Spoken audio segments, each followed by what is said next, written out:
Yo. Oh boy, gotta be like an old man again. I hate when I do that. Hold on, we got this.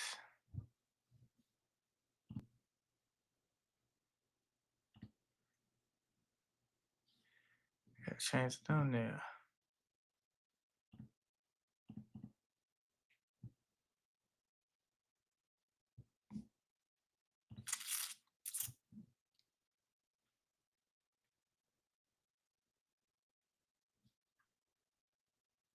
All right, what's the word? What's the word? What's the word? What's the vibes? What's the word? Y'all know what time it is, man. I must say, it must break my heart that I'm gonna have to do this because I really didn't want to do this, but I'm gonna have to do it anyway. We just trying to wait till everybody get in here. That's the main thing. But what up, chat? Let me know. And also, if y'all trying to pull up, if y'all trying to pull up, pull up. Trying to pull up and chill with the gang, let me know. Let me know something. Uh, but part of the reason why I'm on here, man, y'all know I hate being wrong, but I'm gonna let you know when I'm wrong. I ain't I ain't too prideful. I can say when I'm wrong. I ain't gonna cry about it. You know, it is what it is. But, you know, whatever. Bro, I gotta figure out how to not be an old man because I hate having to do this stuff too much, bro. I be having to like go back in my settings and change all my settings and stuff, bro. I don't know how to do all that stuff, bro. That just be tripping me out sometimes. Let me just go on back to the top. I'm trying to figure this out. In just a second, we're gonna do a little film breakdown. We're gonna do our little film breakdown. And I gotta clear up some rumors for some reason. I don't know why, but y'all think I got a ghostwriter? Y'all let somebody tell y'all that? It's not me with that. I'll tell you that right now. I ain't got no goddamn ghostwriter. What's wrong with you, bro? That don't happen for me. All right. I have no idea why I cannot take this off private. I don't know. That shit kind of weird. I don't know why I can't take this off private. I have no idea. That's kind of crazy. I used to be able to do it, but for some reason I can't do it.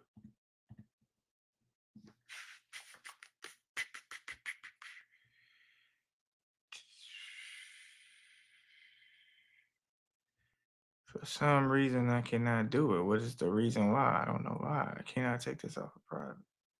Well, I need me a goddamn producer for this shit. Cause like, why is not working?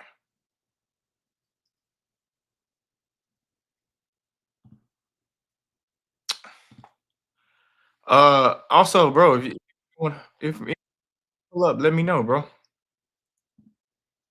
Let me know. I'm gonna have you pull up with me. You know, I dropped a link for you. Just DM me or something. Y'all let me know what's the word, what's the vibes, what we gonna do. Why is this shit not working? I'm trying to go live on the Facebook. It ain't letting me get. It's got my screen all private. I don't know what's the word. Why we doing this? Uh, and I gotta talk shit in a minute. So you know how that shit go. I be having to talk shit. So I need everybody tuned in. I need everybody on Facebook, Instagram, Twitter, YouTube, everything. I need all of that shit. I need people just. No, I might crash. No, I'm just kidding. I ain't gonna crash out. I ain't gonna lie. All right, fuck it. Whatever. I ain't even gonna worry about it. Pen, what you talking about? Never. Hey, Pen, you gotta pull up on me because we gotta discuss this. I don't know if we want to. You tell me when you want to pull up on me because what's the what's up with these rumors, man? I don't know what happened on the playback. I wasn't on the playback last night, so I don't know what the hell's going on. But man, come on, man. I ain't use no goddamn ghostwriter. You know I ain't doing that. Come on, man. What we doing? I don't mind clearing up the rumors. It ain't gonna bother me none. But Come on, man. I ain't got no goddamn I ain't got no damn ghostwriter. I don't got that. Come on. Somebody got to pull up on it. Y'all let me know if you're trying to pull up on the stream. DM me, and I'm gonna get you right. I'm gonna get you right for sure. We got to chat. I should have told, it's a whole bunch of stuff I got to talk about, to be real. It's a whole bunch of stuff I need to address. We gonna see that. But anyways, so I know I held y'all for a little bit. I ain't gonna hold y'all for too much longer before we get into it. It's gonna be a very educational breakdown. And I want to thank, before I start, I gotta thank everybody for tuning in. That's on X, that's on YouTube. I can't get Facebook to fix my shit. I don't know what the hell is actually going on with that.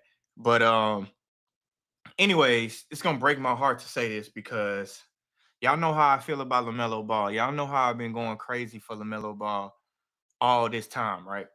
Like I've been pushing top 10 narratives for LaMelo Ball. He's gonna be a top 10 point guard next year. But sometimes I be wanting to check my own self to see if I jumped the gun a little bit.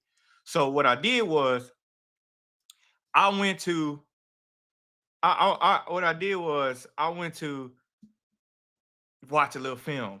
You right, Penn. You right. I did not use no ghostwriter. Ox is definitely tripping. Matter of fact, I need to get Ox on the stream because we need to. Somebody tag Ox and tell Ox to pull up because I need Ox to get on here so I can get to the bottom of this so we can, have Ox Court live. But anyways, but what I did was with the LaMelo Ball thing, basically, I had to go do some film work. I was gonna do an interesting breakdown on him, but then I watched probably 300 clips of him in high pick and roll, and my gosh, I was flat out disgusted. So I'm gonna share my screen with y'all, okay? And then we're gonna go over some film. So how to go is this is how to go. So pretty much I will show something. I'm gonna let it play for a little bit, and then we're gonna go down and we're gonna break it down. Cause everybody, the people kind of ask me, how do I do these, how do I do this film breakdown. And I really want to do this too because I want people to actually know how I'm watching games or how I'm watching film. So for the most part, right? When I say LaMelo Ball is not a point guard, I mainly say it because of the way that he plays the game. The way he played the game is a little bit different. Okay. So when I say things like, oh, he's not a point guard, it's because he make passes like that all the damn time, or he make reads like that all the time. Now, for the most part, though, if you get him going side to side, if he gets you to a sideline, going left or going right, your ass probably cooked, especially if you're gonna play drop coverage. And that's part of the reason why I think that he's not a point guard. I more so think he is a shooting guard or a small forward, which I think probably would serve him best. I mean, if you think about it too, majority of his life he played alongside Lonzo, a real point guard, and that's when they were at their best. So LeVar might be cooking a little bit, but for the most part, when I see stuff like this, right, this is one of the clips I seen in high pick and roll. Okay, when I see him in high pick and roll, and you go do some bullshit like this, and then you shoot a dumbass jump shot like that, like not only are you not trying to be a point guard, like you actively just shooting some dumbass shots. Okay, so now let me get my clipboard out real quick. Let me turn into a coach real quick. Okay, so as I get my clipboard out, right, and I play this clip, okay, I want you to stop right here. Look at how they guard him for the most part. Ain't nobody really worried about it. Like you got Trae Young in the corner. Obviously, he got Seth Curry on him, but this is just badass spacing by Mark Williams and this bad basketball by LaMelo, right? So once he come off this ball screen, okay, where the hell are you going? Like you don't give your roller nowhere to roll. And this is what I mean by that, okay? So if I pull out my little arrow, okay, this guy right here, okay. I don't like that one. Go Command Z. Take out my little arrow. All right.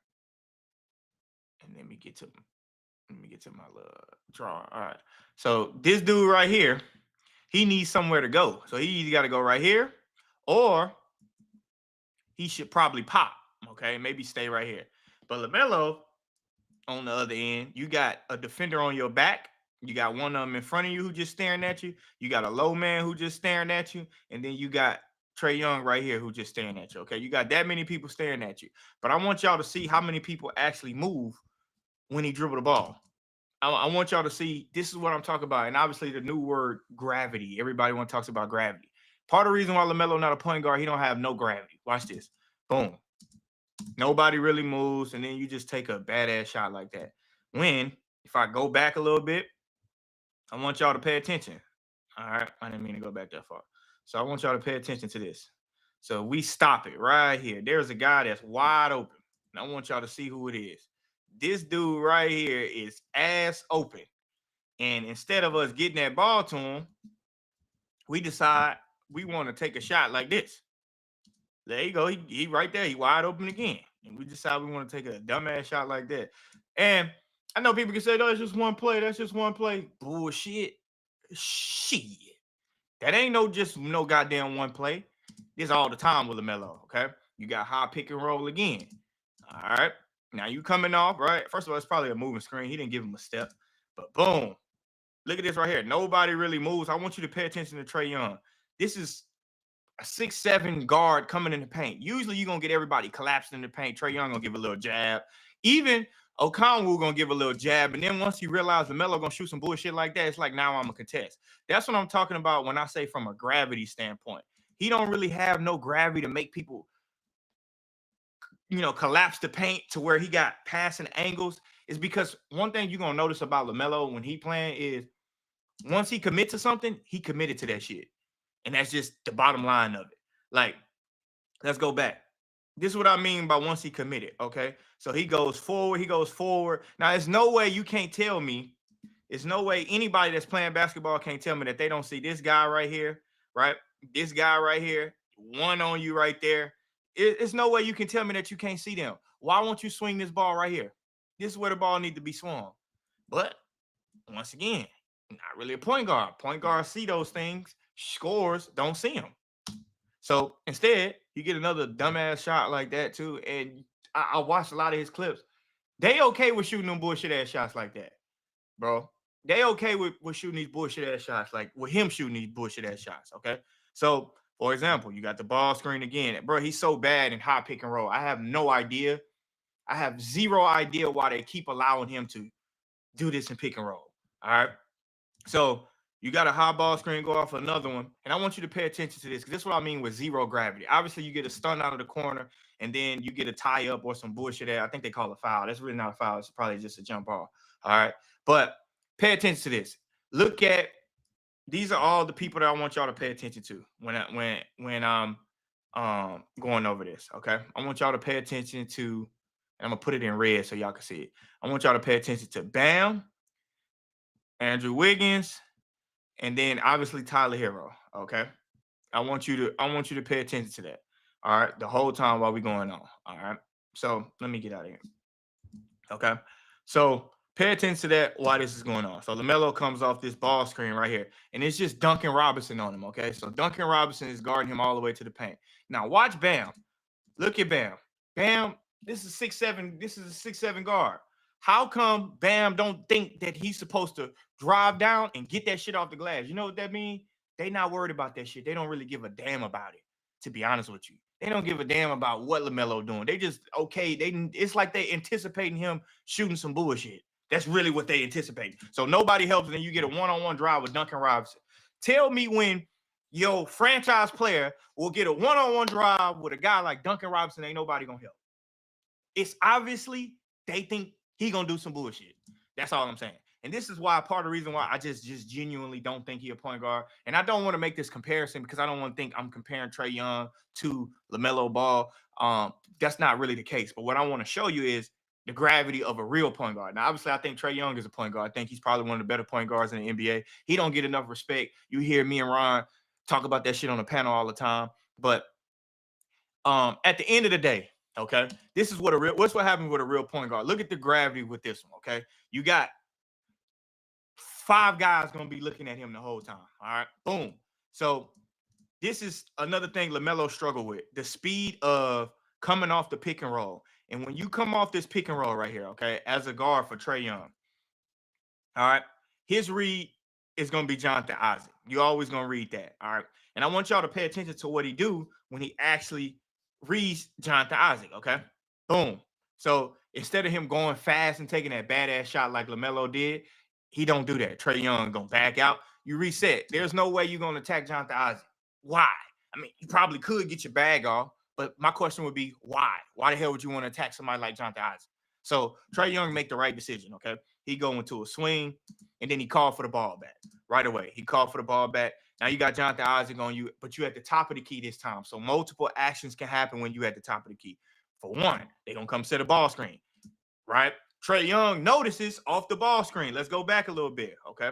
And I gotta pull my clipboard out again. I gotta keep pulling my clipboard out. Watch this guy when Trae Young come off that ball screen. I want y'all to watch that, okay? So once he come off that ball screen, Trae Young see that hedge and he don't even keep going. He just stopped. Why? Because now you got this whole paint wide the hell open. So since you got that whole paint wide open, why would I make a tough angle or get myself in trouble by dragging this all the way over here? Now it's difficult passing angle. Now everything is just difficult. Everything is just bad. Okay. So instead of that, Trae Young stops, notices what he sees, and then process what he sees. You also got to take into account as a guard, these guys, this low man. This is so important. These two guys right here. If they commit to the roller, you know you got corner shooters. If not, or if they hesitate, then you know you got, as a point guard, then you know you got a lob over the top, and Trae Young throws a perfect pass, and then you get a layup. That's the difference when I'm watching LaMelo Ball or when I'm watching Trae Young. Same thing, for example, you got Trae Young scanning the floor right now. You got this ball screen coming on this side. Watch the gravity. Remember last time when I just talked about LaMelo, I talked about how LaMelo would commit to a drive, and then once he commit, it's over with. Watch Trae Young right here. You see this right here? He get, I think that's Wendell Carter up in the air. As soon as he see Paolo slide over, kick to the corner. Now, y'all got to make some goddamn shots. But this is the gravity that I'm talking about. And this is like what point guards do. Like they manipulate the game. I don't really see this from LaMelo. And this is what made me run my take back when I say he's not really a point guard because he's going to commit to stuff like this. Now you go up in the air. Nice pass. That's the gravity everybody talking about. That's the new words. I got to catch on to that new lingo. Same concept. Watch the low man. When I say the low man, I want y'all to listen to me. Anytime you run the pick and roll, watch these guys. You got to watch the corners. Your corners tell you the story. Your corners help you out a whole lot. Okay. They tell you the story. That's why it's so important in the NBA that you got to make that corner three. So Trae Young's going to come off the screen again. No corner move. And he go right into a lob. This is what I'm talking about right here. Okay. But Wendell Carter got to pay attention to Trae so much because Trae probably not going to shoot no bullshit ass shot like LaMelo, but he would pay attention and then no corner moves, nobody tags, and then you go right on time with a lob. That's what I'm talking about. But instead, this is what we got, okay? And I love LaMelo Ball. I got to take my take back about him being a top 10 point guard, but I do think he could be a top 10 scorer in the NBA next year. I will say that. I won't. This ain't to bash LaMelo Ball at all. This is just why I have observed that he's just not really a point guard. And that's totally fine. Ain't nothing wrong with that shit. I just don't think he's a point guard. And that's totally okay. All right. Part of the reason why, look how they guard this. Remember when I told y'all earlier that if you allow Trae Young, not Trae Young, my bad. If you allow LaMelo Ball to get to these sidelines anywhere here or there, you cooked. So they start guarding him like this. You'll notice this. This is what happened. They started guarding him like this.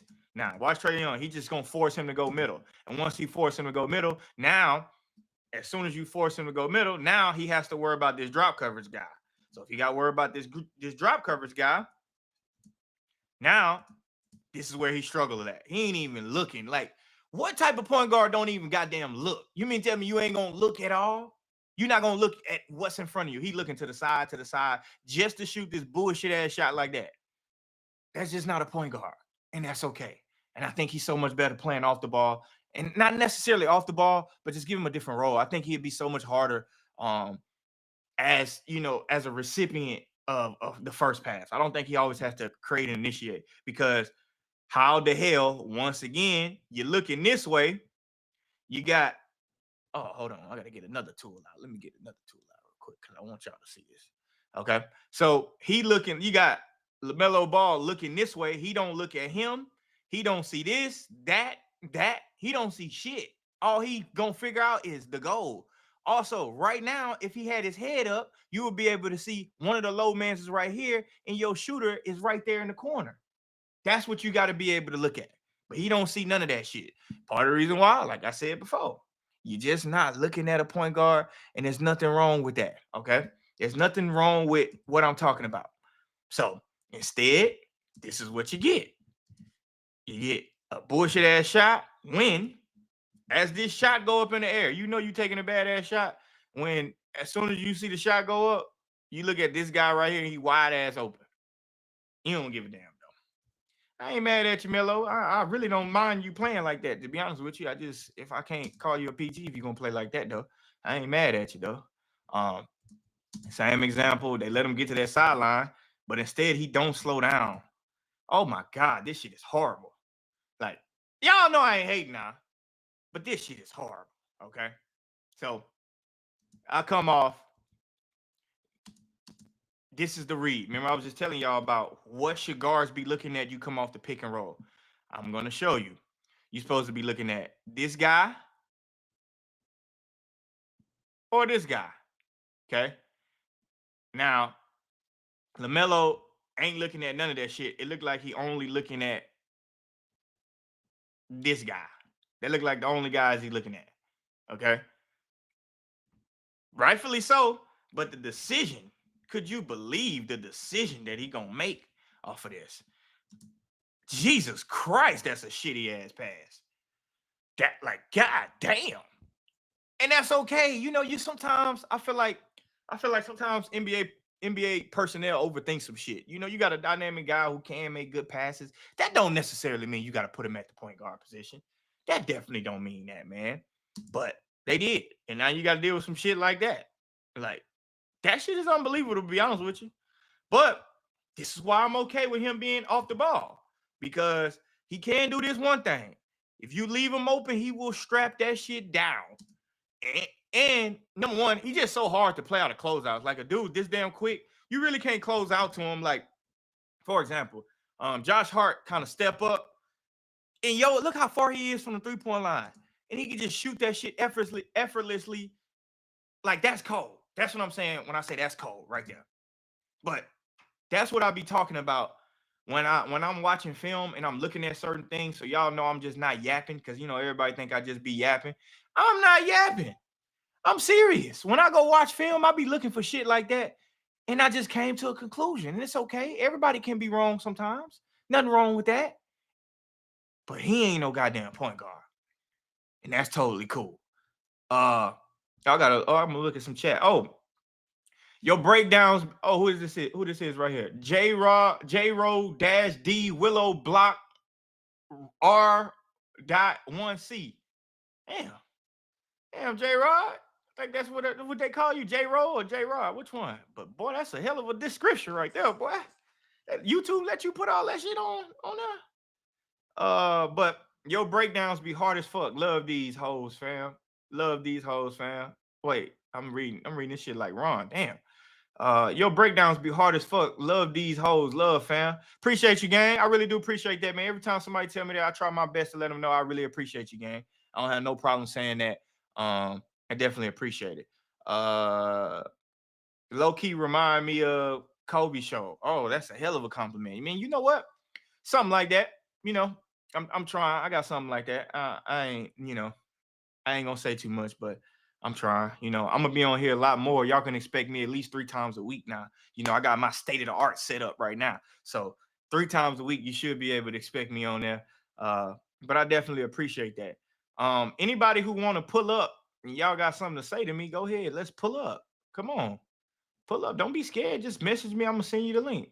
You know, that's what we're gonna do. Send me the link. I need somebody to talk to. That's crazy. Somebody to talk to is kind of crazy. I ain't gonna lie, but pull up on me. You know, we got to do some things. But while we doing that, I'm gonna go ahead and let me turn on some LaMelo Ball film. I don't want, I want to definitely be able to do that. I want to be able to turn on some LaMelo Ball film. I'm gonna share my screen. What game y'all think I should watch of LaMelo Ball? What game y'all think I should watch? LaMelo Ball highlights. Okay. I hate watching highlights. I ain't gonna lie. I hate watching highlights. But fuck it, we'll watch it. I ain't gonna care. We gonna watch it. Y'all let me know in the chat what kind of,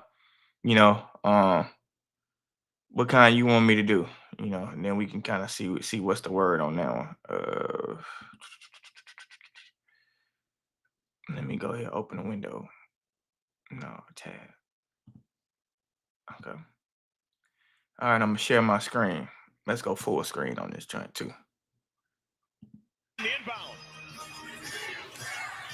LaMelo! Yeah!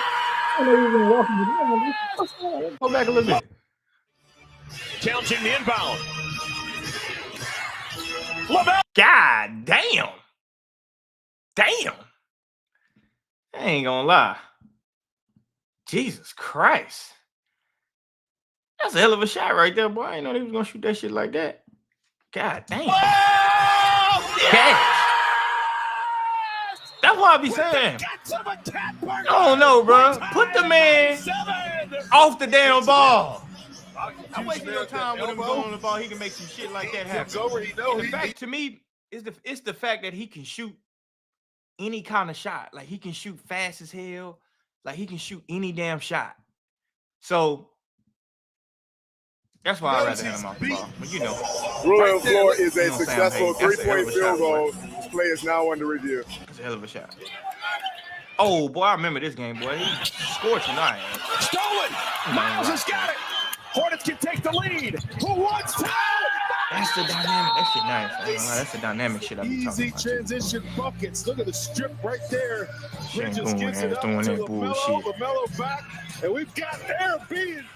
Don't stop now. Airbnb is such a weird ass name. We ain't gonna call that shit that. Clean look. One-handed rebound, Richards. LaMelo. Boy, you better stop that shit, man. Y'all gotta stop that shit, man. He got LaMelo. Oh my goodness. Oh my shit. goodness. Ooh, He's fouled and will go to the line, all because of that fancy dribbling.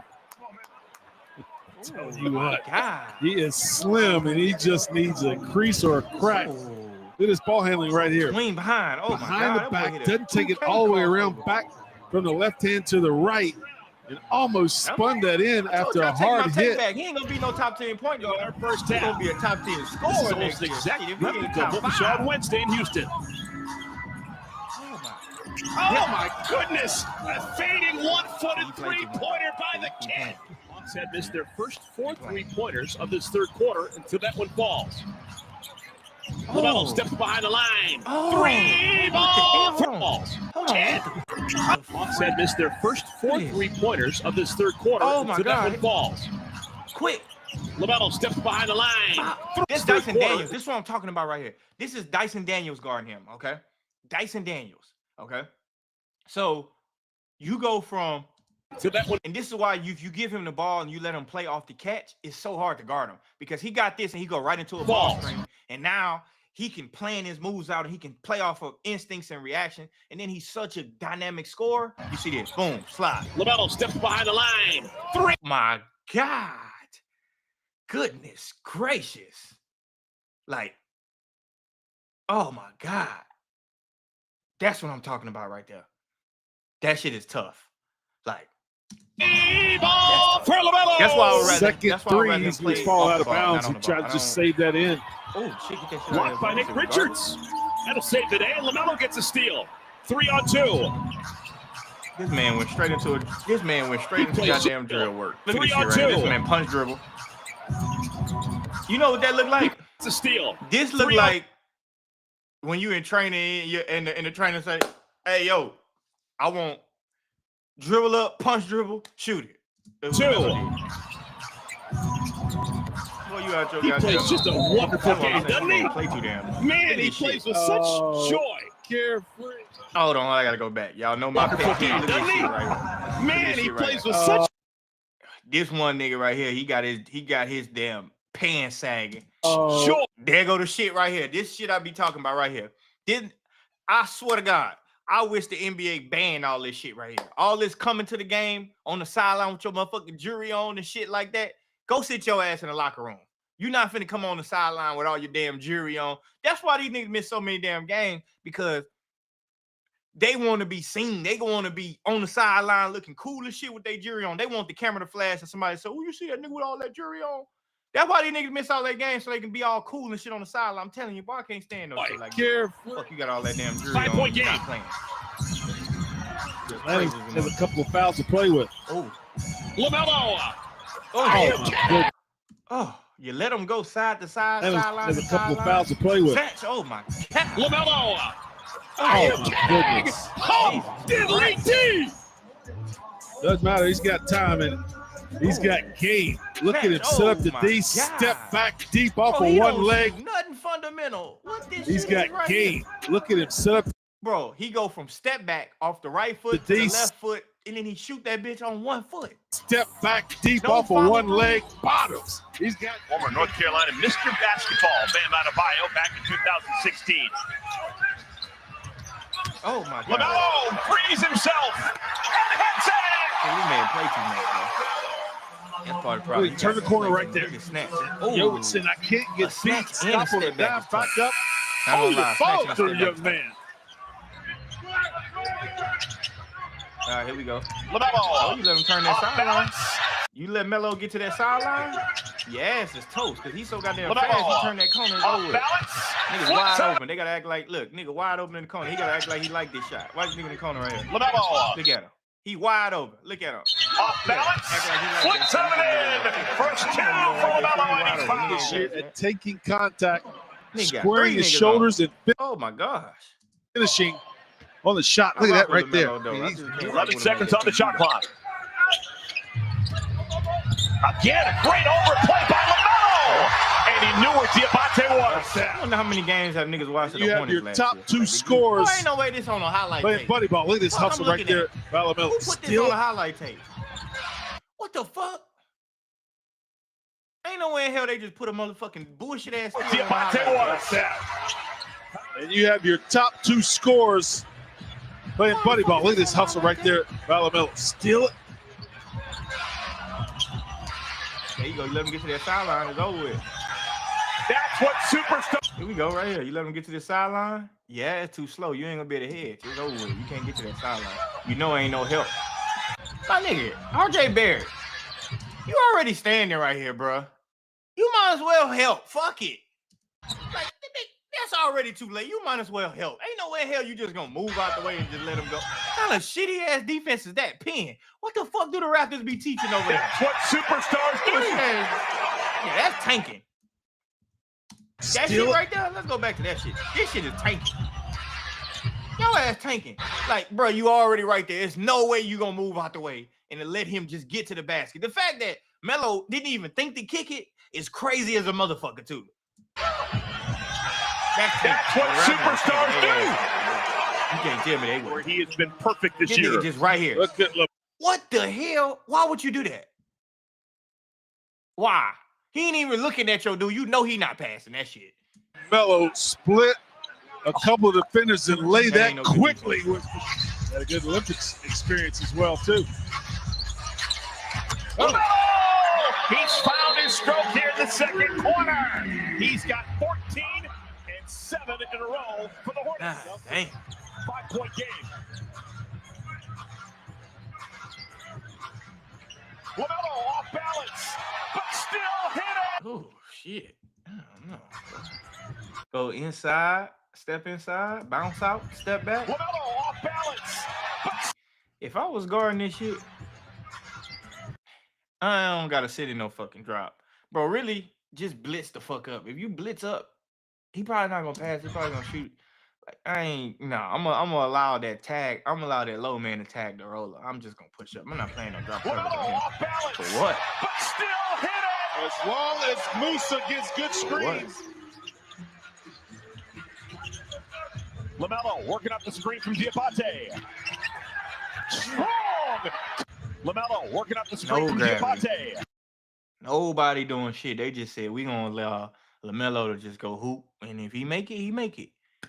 Fuck it, and if he don't, we out. That's pretty much what they say about LaMelo. Committed drive! Turn the corner with Ain't authority. no way. I never seen a guy with this much talent. Hornets have limited Boston to 12 3-pointers. That's a low number for them. Good catch by Musa. LaMelo from the corner. Oh my! Damn. Talent for number one. Wow. It's ridiculous. Give it up. Relocate. I mean, just one dribble to make sure he's behind him. Oh, that nigga be playing video games out here. Kennard seems to find himself one spot above all these guys in all these categories. Luke Kennard is the only guy among active players who has a better three-point shooting percentage himself. Damn, them niggas is down 61-42 for you make that shit. Oh my God. Oh, Jesus Christ. Is it off of That one nigga leg shoots again? off balance shit, boy. Oh my God. LaMelo. Oh my goodness. Is he special or what? Shit, boy, I gotta get off this shit, boy. This some badass basketball right here, boy. Y'all ain't motherfucking lie. God damn. Jesus Christ, I guess. Ain't nobody want to ask me no question, I guess. Ain't nobody popping up on the live. Somebody could ask me a question. I don't know. Let me see what's going on. Oh, shit. Let me go. You know what? We got to get to the bottom line of this. Let me see if I can make a phone call for y'all real quick. We're gonna get to the bottom line of this real quick.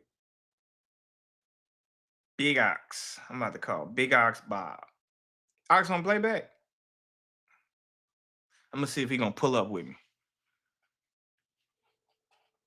Let me see if Big Ox gonna pull up. We got to get to the bottom of this. He might not answer the phone call, Big Ox Bob, you know. Hello. Yo. What's good, bro? Hey, where you at? I got you on speakerphone. I'm on the live right now. I'm trying to get to the bottom of what happened last night. See if you was gonna pull up on me. Oh, you on YouTube? Yeah, I'm on YouTube. Shit, I'll just jump on real quick. All right, I'm gonna text you the link. You're gonna slide. It's gonna be to a Riverside link. All right, for sure. I'm finna text you right now. Yeah. All right. There we go. We got Big Ox Bob that's gonna slide on us. Let me see how I can get Big Ox Bob in here. See how sometimes all you gotta do is just make a phone call. That's all you gotta do. Let me see if I can get the link though. Damn, I done forgot how to get that motherfucker. Hold on. Let me get to this link real quick. There we go. Hold on. Pop. Damn, I gotta figure out how to do this shit. See, this shit be tripping. Hold on, let me see how we gonna do this. Oh, here we go, right here. Copy. And I'm gonna go ahead and send that to Big Ox Bob real quick. Yeah, we gonna do that.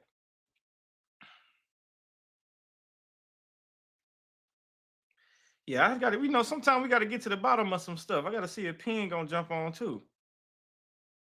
Matter of fact, let me go ahead and hit Pen real quick. Where Pen at? All right, I got Pen right now. I just sent Pen a text. I just sent Big Ox Bob the link, so we gonna lock on. I'm gonna message. Let me see. Pen just messaged me on Twitter right now too. Let me see something.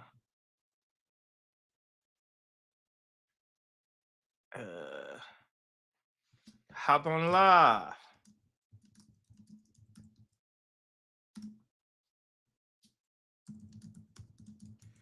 To the bottom of these allegations.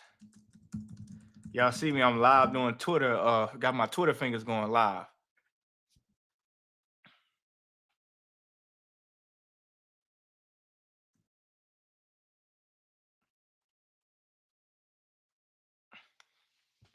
Come on, somebody got to hop on the live with me, gang. Come on.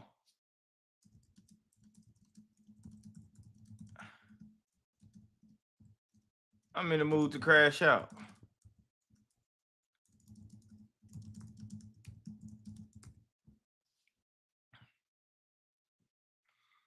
Come on. I got Big Ox Bob finna pull up on us in a little bit. You know how that go. I got Big Ox Bob gonna pull up on us in a little bit. You know. Let me see. You know. What the fuck be going on? Okay, let me put that down. Oh, all right, I might even see that. It's J-Ro. Okay. It's J-Ro. Okay, I got you. It's J-Ro, and yeah, they let me put that as my name. It's there, ain't it? Oh shit, my bad, gang. I did it, man. Shit. You know, I don't know. Sometimes, I don't be knowing. My bad, gang. Sometimes, YouTube be on bullshit sometimes. They don't let me do all that shit. They don't let me do all that shit. I just can't believe I got allegations of people saying I was ghostwriting for the PCL.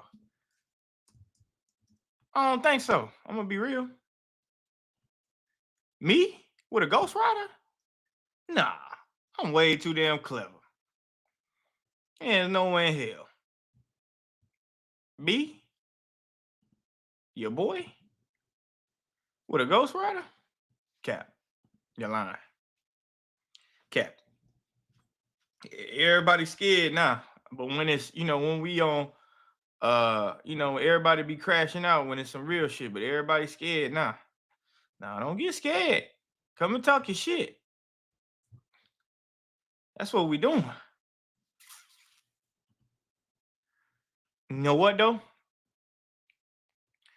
I do want to go look at some content because I gotta go to my, you know what? I want to address, since I'm on here, I might as well address these allegations. Since I'm on here. About my LeBron James, he quit. His ass did quit. I ain't lying. Let me share my screen real quick too. Absolutely, he quit. Yep. It is what it is. Let me go ahead. Where it's at? Oh shit. The fuck? Oh, I can't find it. Probably gotta go to videos. Some shit. Yeah, let's go to videos. Why you use me? Oh, I ain't know I was on that motherfucker. Where it's at, right? It's on one of these jumps. Man, what the fuck? Well, why is it so hard to find some shit? Oh, there you go, right there. There we go. No I think a lot of disrespect. people would disagree with you. They saying Kobe wouldn't had a make higher the basketball finals IQ than LeBron. if you take LeBron off. Yeah, that's why. That's Kobe Bryant showed up in the 2000 NBA Finals. He wasn't great. He was not. And he was a kid. when He he not got great. intentionally injured. That's not the point, Mars. He got intentionally injured. He wasn't intentionally injured. He wasn't intentionally injured in game one. He wasn't intentionally injured in game four. Chill. This has nothing to do. In game Chill. five. What's up? You hear me? The injury just disappeared. Let me stop this. Make sure I can hear you. All right. Okay, cool. I ain't never been on this before. Yeah. It just show a little bit clear. That's all. Just show up a little bit clear when I finish. Oh yeah, this stuff. Yeah. I asked Dave why they don't do it like that. He said it was a reason why he couldn't remember. But okay. man, what the hell happened, Ox? I missed playback last night. I was doing dadly duties, and then I come back and I got allegations against me. What happened? What happened? Oh man, so you got the you got the PCL message, right? From Ron? This year, right? Yeah, on how we doing it this year and everything. And Okay, so yeah. so I was on there last night and I was just asking Chill and Penn, and then real talk, I asked them, I'm like, I told them, without telling everybody, how we doing it this year, because Ron ain't really told everybody yet. Yeah. So without telling everybody that, how do y'all feel about it? And everybody was kind of like, oh, it's cool or this or that. And then Real Talk was like, nah, I'd rather just do it like normal, just be by myself, you know what I'm saying? And then Benjamin said, he said, he was like, pretty much getting out Real Talk, like, oh, you're not a team player, this or that. He said last PCL, I was sending Jordan notes. Oh, It was that's like crazy. So when he said that, I was like, hold on, what? I was like, no way. I said no way. So I'm like, so Drench phoning a friend. And then, he was trying to explain himself, but he had already said too much for me. I get bipolar sometimes. I was like, nah, No, So first of all, that's all it really was. And then like today when I posted that shit on X, I was really, I just be trying to play around sometimes, stir up a little shit. It wasn't nothing serious. But he took it serious. But I mean, with that being said, though, he was like, hold on, nigga, what happened? Nah, see, look, I can tell you what happened. That's number one. Let's get this out the way. First of all, maybe he framed it the wrong way. I don't know. Maybe he framed the shit the wrong way. I have no idea. But he didn't send me notes. This is what happened. So I think it was the battle against, I think it was after Carson. Where Mars was talking about, it was my debate of, no, it was doing, what's the dude I debated? Gifted.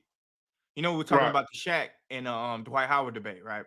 And Mars was talking about like his nail in the coffin for my debate would be when I brought up how dominant Dwight Howard was, he would have brought up what was Dwight Howard's minutes off the court. I mean, did the team win Dwight Howard minutes off the court? They be doing shit like that, like who won the minutes while he was off the court. And I'm like, okay. So the reason why I asked Penn the statistics on that, like how do you read the statistics on that so I can counter that argument? Because I knew off the rip that the off the court shit don't have no context to it. Like they don't have no context to it. But I don't know where to go get that shit from. So I'm like, how do you read it? And he just sent me like a layout of shit. And he really didn't even he just was like, this is pretty much what you look for. You go blah, blah, blah, blah, blah. I didn't even use the shit anyway because it got to the point where I couldn't even read the shit and understand it. I don't know how to understand them fucking graphs. Like, I don't know what the fuck I'm looking at. I just like, fuck it, I ain't gonna use that shit. Yeah, no, I feel you because like I ain't never been behind those paywalls and all that. Like I don't even know where they get that shit from. So I don't have no idea. NBA.com. It ain't no paywall on the NBA.com. But okay. Yeah, but sometimes they do go to them paywalls to get them advanced dumb stats. That's definitely like that's beyond my bad. I don't know enough ball apparently to know like how to read the graph. Man, fuck. I tried. I'm like, man, fuck that shit. I ain't worried about that shit, bro. I'm not finna do that. But that's all it was. He ain't write no damn script for me. He ain't really help me with shit, dog. I mean, we knew that, but at the same time, we just how it goes. He said that, so we like, oh, that's crazy. We making a big deal about it, and shit. I was, me, and I'll just be bored talking shit sometimes, but he took it personal when I was telling him. I was like, chill. I want to hear what Drish got to say. Like, hold on, don't go too far, bro. Yeah. I see that shit on X. I was like, bro, what the fuck going on? I was in the gym. When I got to my phone, I was like, man, what I do now? I came up and this came up some bullshit. I was like, man, I started some bullshit. That's really all that was, man. I wanted to see. He said it. Penn said he was gonna pull up. He said he needed like 15 minutes. I don't know where he at there. He said he was gonna pull up. So he might slide on here. You out here playback today? Nah, not today. Okay. It was just yesterday. We did the Liberty versus Liberty versus the Mercury. Oh, okay. I was supposed to be on, but man, I had to go pick my daughter up late as hell last night.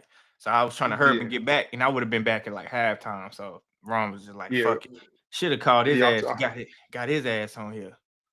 Yeah, I hit Ron last night to see if because I seen that there was a playback, and I was like, I'm not scheduled. Let me make sure that it wasn't a miscommunication. He was like, nah, jump on. So I got on. I like the second quarter. And we wasn't even really on that much. It wasn't a lot of people in there, so most people don't think that you had a ghostwriter. You know what I'm saying? It was just okay. it wasn't hella people. And then, but the one dude, Connor, I forget his name. I forget his name. He was really a little upset because he went through the same thing I went through a couple PCLs ago, where we had notes and everybody was like, "Oh, you can't use notes and this and that and all that." So he was like, "That's the one who said that one statement." It was like, "Oh, so you can have a ghostwriter, but I can't have notes." Yeah, I forget his name on YouTube and stuff, but I mean, shit. Why you can't have notes? I mean, you can, but at that point, what happened was initially it was a debate versus me and Tiki, and I was cooking him, but then I was looking down, and the thing is, I had my camera up on a stand because I was standing up doing it, and my laptop was in front of me. And, when you look at StreamYard or something, that's right in front of you. So everybody thought that I was reading, like looking down, reading. And all actuality, I'm looking at the computer. If I'm streaming, I'm looking at the stage and what's going on, the chat and all that.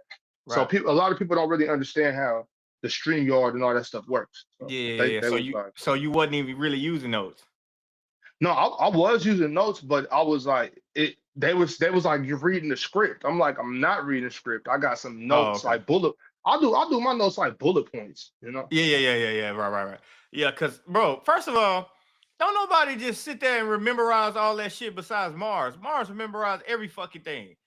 Ain't nobody finna keep doing that shit. Like, bro, I got shit to do. I'm not finna fucking go and like, you ask me a question off the back, nigga, I gotta think about it. Even if it's a question that I do know, I gotta think about the shit. Yeah. But ain't nothing wrong with notes. Shit happens. It's not possible. For me, it's not possible to remember all that. Like it's not, but then that's my thing. And Penn mentioned it today, where I said, like, I usually only do extensive research on like 2 topics. You know what I'm saying? Because I know I only got to win. I only got to win 2 rounds, so I'm not trying to remember all 3. I'm trying to go 2, trying to get your and then 2 I best might rounds. wing the 3rd one. Yeah, you know what I'm saying? I'm giving it the best I got for them 2 rounds. Now, 3rd one, hopefully it's a topic I'm good at, and hopefully it's a topic that the person I'm debating ain't that good at. Yeah. That's my strategy. Mine is, to be honest, like, I probably the night before, usually the night before, I probably just go over the topics that I was gonna think about, because I don't never have time the day of. So I just go over, like, look at it. If I need to do some research on it, then I do some research on it. But for the most part, the topics my topics wasn't that crazy. Like, it was already shit I wholeheartedly believed in anyway. So it wasn't even that crazy for me to think about, like, what I gotta say or some shit anyway. But because the question that started all of this whole nonsense anyway, I'm curious to know, like, how do you feel about the way we're doing it this year? Or this season? I mean, I feel like isn't that a way that y'all did it before? Like, didn't y'all do it like that before? No, we never did it like this before. I mean, I'm curious to know, like, how this is gonna work, especially with a tag team or whatever. I have no idea how this shit gonna work. That's my whole thing. Yeah. Like, I'm curious to see the layout, but I mean, it could be good. But then again, it's like, when you get to the 1-on-1v1s, if I've been working with a motherfucker this whole time, I know how to beat him. Like, I mean, you would expect. Yeah, you would think so, but unless the motherfucker's selling. I'm just happy that it's something new. I know Ron, he's gonna explain it better, because I'm still a little shaky on what the rules are and how it's gonna work. So I think Ron's probably just waiting for all the what you call, like, the graphics and all that. Yeah.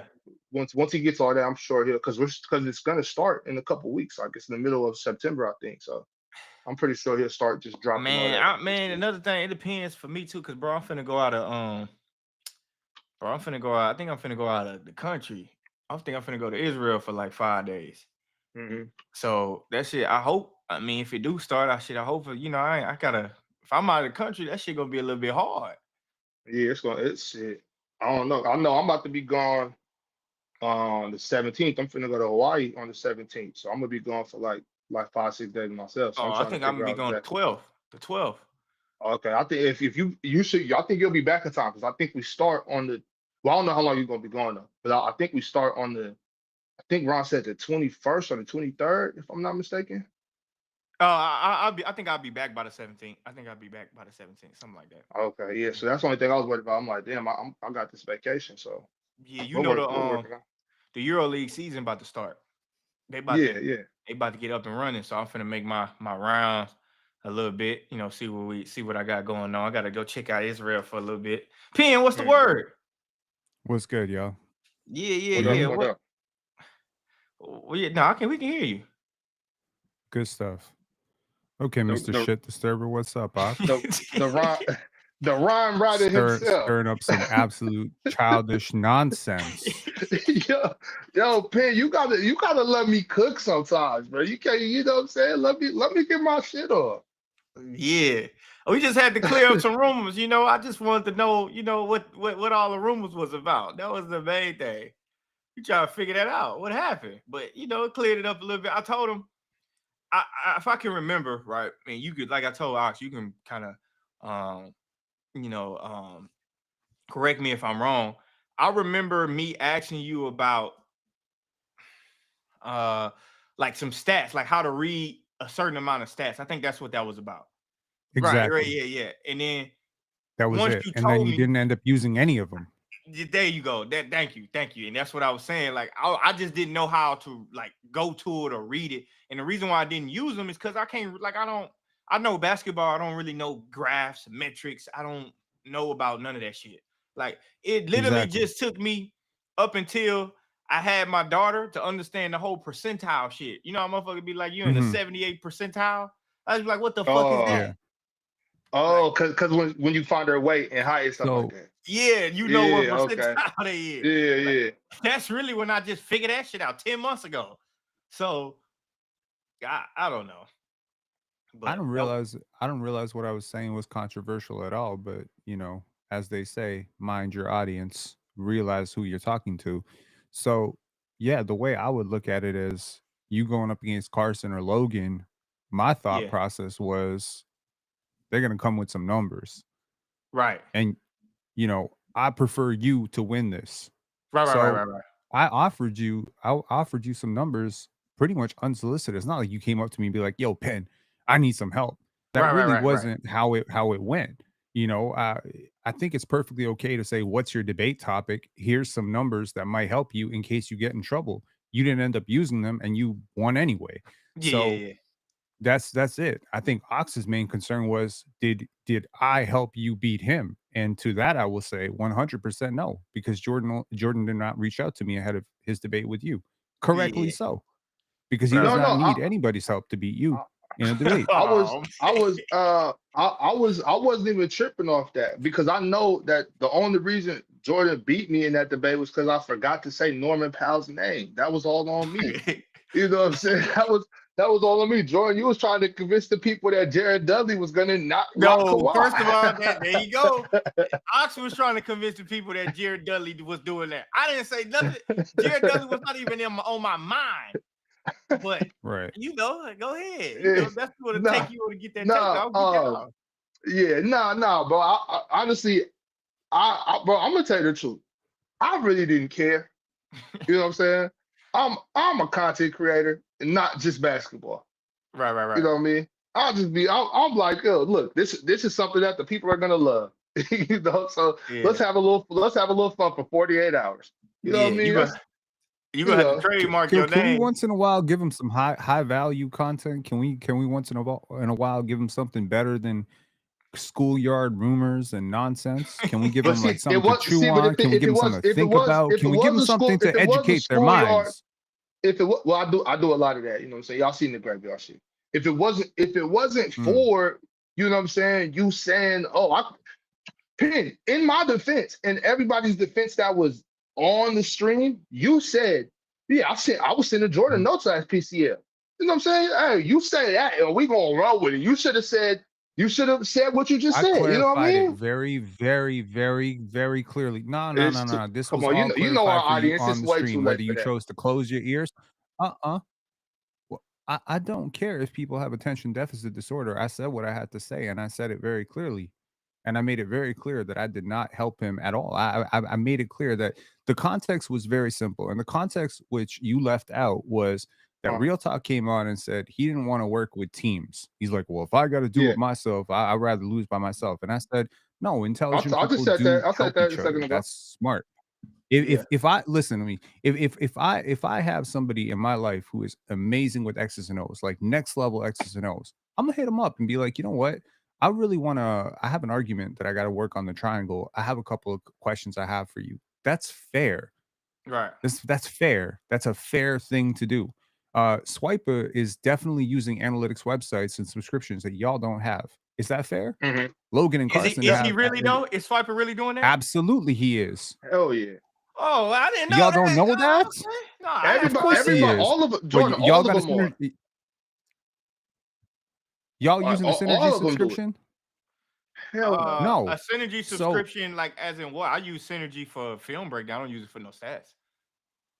Well, that's my point. Like, I think there's a lot of that shit too much. It's too much on the damn table. Like that shit too. When shit get all over the place, it's hard for me to like comprehend that. Like, it's just too much. But that's what I'm saying. I just watched the basketball game. And if I message Jordan and I say, you know, this is what this team shoots, true shooting percentage with this player on the court, you might want to use this, and he doesn't use it. I don't really. That's publicly available data. That's not ghostwriting. So the accusation is false. That's not ghostwriting. Right. That's a tidbit of data that he did not use. In my defense, Jordan, I never said you had to ghostwrite. Okay. I never said that. I simply said, look, you can certainly see why. Hold on, Pin. Hold on. 1 second. Calm down. Because all I said was, yo, at Drench Man Sports yesterday on Watch Playback, we found out some very interesting information about your PCL run last season. No way you phoned a friend, right?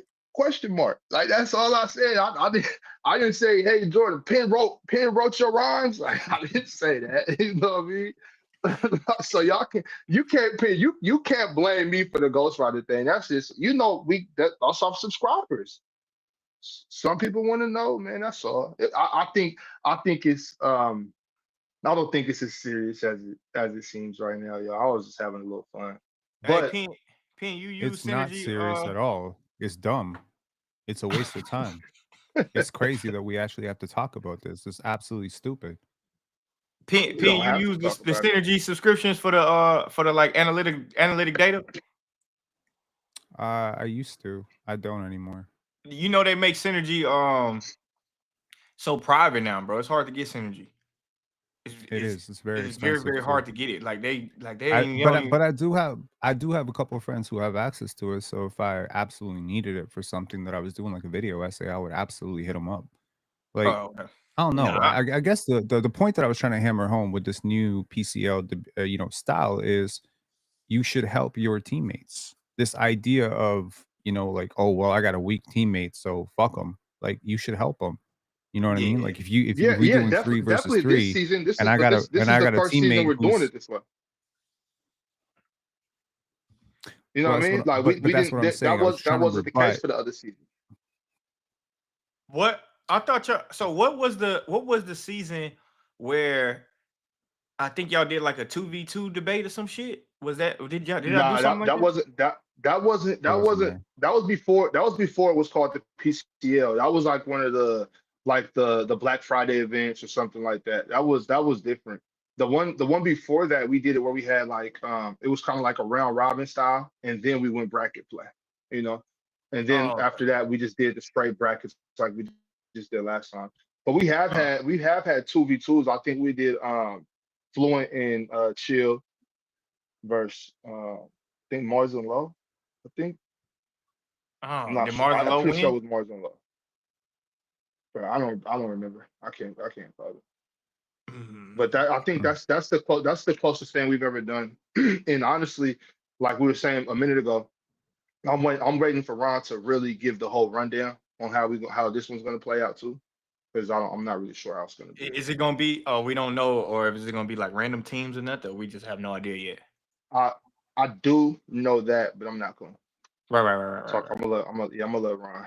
My viewpoint on this is if you're on my team, I'm gonna help you as much as I can. That's the way I will always approach the PCO. That's it. Hey man, I try to help I'm as not I can. leaving like my weakest teammate out there to rot.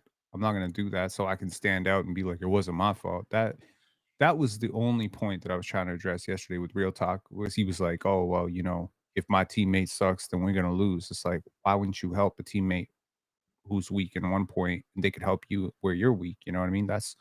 I'm approaching this with the Tim Duncan mindset. You understand what I'm saying? Y'all approaching this with like the LaMelo Ball mindset. That's the wrong mindset. No, we're not. No, wait. No, we're not. Because nobody, like, I didn't say that. Real Talk said that. And then you said what you said. No, I didn't even talk about, because remember, I wasn't trying to go into any detail. So I wouldn't have said anything like what Real Talk said, because I didn't want the people to know that it was going to be anything like that. So how are you dealing with two weak teammates? If you end up with two weak teammates, how are you dealing? I'm not gonna have none. But if I do, we gonna get it right. But on top of that too, this year I do know that we're not gonna have much time for that. You know what I'm saying? So it's like this season is completely different, y'all. It's gonna be a lot less. What do you mean we're not gonna have much time though? Like, what do you mean as far as like much time? To my understanding, the prep time is not like it was before. Not like a whole week or some shit. How did you find that out? Like just from my understanding of what I've been told. You know what I'm saying? It's my understanding that it's not even going to be. We're not even going to have it. No, not at all. I never, and that's one thing. Okay. That's why that's one thing. One thing I can guarantee y'all is that Ron is not on the take. Like Ron has never told me something before he told y'all. You know what I'm saying? Ron won't even tell me like the judges. And I was pressing Ron about the whole judging situation before. He don't do that. You know what I'm saying? Like he don't even, like he don't even like PC weekends and stuff like that. Like I find out about it in the meetings like y'all do. You know what I mean? Like I'll be with Ron the day before a meeting, and then I find out something the day of. I'm like, bro, you could have told me that yesterday. He's like, nah, I can't do that, bro. You know, wrong with the integrity. W wrong with the integrity. Yeah, he definitely. Anyways, I'm on here to say, I don't know, like I don't have a Drenchman Sports had 0 ghostwriters, did not use a single note, clarifying that, and you should help your friends if you can. That's all I'm gonna say. Yeah, that was my point yesterday. That's my point today. I appreciate you for pulling up too. You too, Ox and Penn. I told you I gotta pull up to your live stream too. You're gonna set our community straight on why Scotty Barnes is a super role player? Yeah, whenever you want to talk about that, you're gonna let them know. Yeah. Okay. You got to make that the title. But whenever you want to talk about that, I pull up. He a superstar role player. Didn't Ox give him that name last time? Oh man. Yeah, but I meant that with all due respect. I meant that with all due respect. Like I never tried to knock Scotty Barnes. Like I've been high on Scotty Barnes for a long time. So when I said that, I wasn't even trying to like. It wasn't a backhanded compliment to me. I meant that with all due respect. I don't think I just don't think, it's just like what people see as a superstar now. I don't think he fits that mold. And I think that's a good thing. Like, I think if Scotty Barnes was trying to be what these people see as a superstar, I think it'll hinder his game. I think he's much, much better. Like them getting Brandon Ingram, I think is going to open him up to what he really is and allow him to really thrive, So that's just how I look at it. I look at it the same way. I pretty much see Scotty Barnes, like he's just one of them guys. Like if you go to a championship, like if you go to the championship and Scotty Barnes is on the team, like let's say maybe he's on a team with Steph Curry, or he's just one of them guys. Like you try your hardest to stop the number one, that number two just end up killing you. Like, and it ain't shit you can do about it, because who you gonna put on him? You can't put the best defender on him. So since you can't put the best defender on him, he gonna get more rebounds. He gonna get more assists. You see Jimmy Butler that way? I do. At a point, I did see Jimmy Butler that way. At a point, yeah. Yeah. And then Jimmy Butler got to Jimmy Butler paid his dues. From Chicago, even in Minnesota, to getting his own team. Jimmy Butler had to pay his dues. I saw him that way at first, and then he showed me with the Miami Heat, like, this my For real, shit. though, there's like 7-8 players in the league that could be a championship number one. Everybody else is a compliment, right? on a winning team. Yeah, and I agree with that. And the thing about like being high on a player is like you could feel like you're high on a player, but the question is high relative to who? Like I think I'm high on Domantas Sabonis because I think he's a top 25 player, but that's not high to you. You're like, what, 25? He's 15. Yeah, so that's kind of my point. 12. Like you could be high on Scotty. Right. So exactly. So compared to you, I'm low. You know what I mean? But in my mind, I'm high because I see Domantas Sabonis ranked 40th. I'm curious to know what you mean by number one. Like, what do you mean by championship number one? Like people use that term number one and number two. Okay, see, that's how I look at it. I look at when I hear number one, I think a lot of people, there's two different like ways. Some people look at that like a number one scoring option.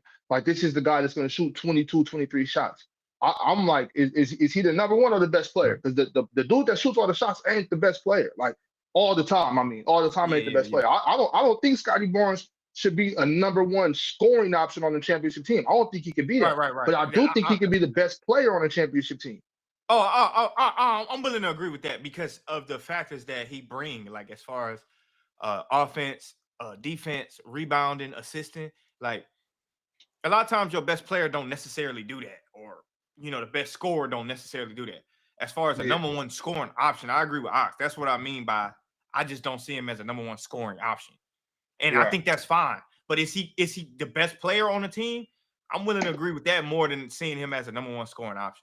That's what I think. So. I think he improved a lot as a scorer last year. And again, if you didn't watch him that closely last year, you might have missed it. But I think the mid-post scoring package got a lot more dynamic. And with his shooting pocket, like where he releases it and the strength that he has on the block, he's really unstoppable in that zone. So my view on it is if you're going to be like a 25 point per game scorer, you need to have a dominant zone. And I don't really care what that dominant zone is. It could be right 2 feet from the paint. It could be, 15, 16 feet at the nail, or it could be from 3. I really don't care. I mean, like everyone got a different zone. And he showed, in 33, 34 games to start the last season with Siakam and OG and Dennis Schroeder, like when he had a decent-ish team, like when he wasn't carrying a whole bunch of rookies, he was shooting 39% from 3. Like he was shooting north of 40% on catch and shoot threes. So he's showing you the ability to finish at the paint better than Cade. How many threes was he shooting? He was shooting 6 a game. Oh, 6? He was shooting 6 a game. It's decent volume, right? He had a game against the Celtics in the in-season tournament where he went I think 7 for 15. Like, that's crazy volume for this guy. So again, he's evolving. Nobody said he's a complete package, but he's 23. He was 23 for 22 and 23. He became an all-star at 22. I just feel like the conversation around him is not necessarily respectful of the fact that he's a rookie of the year.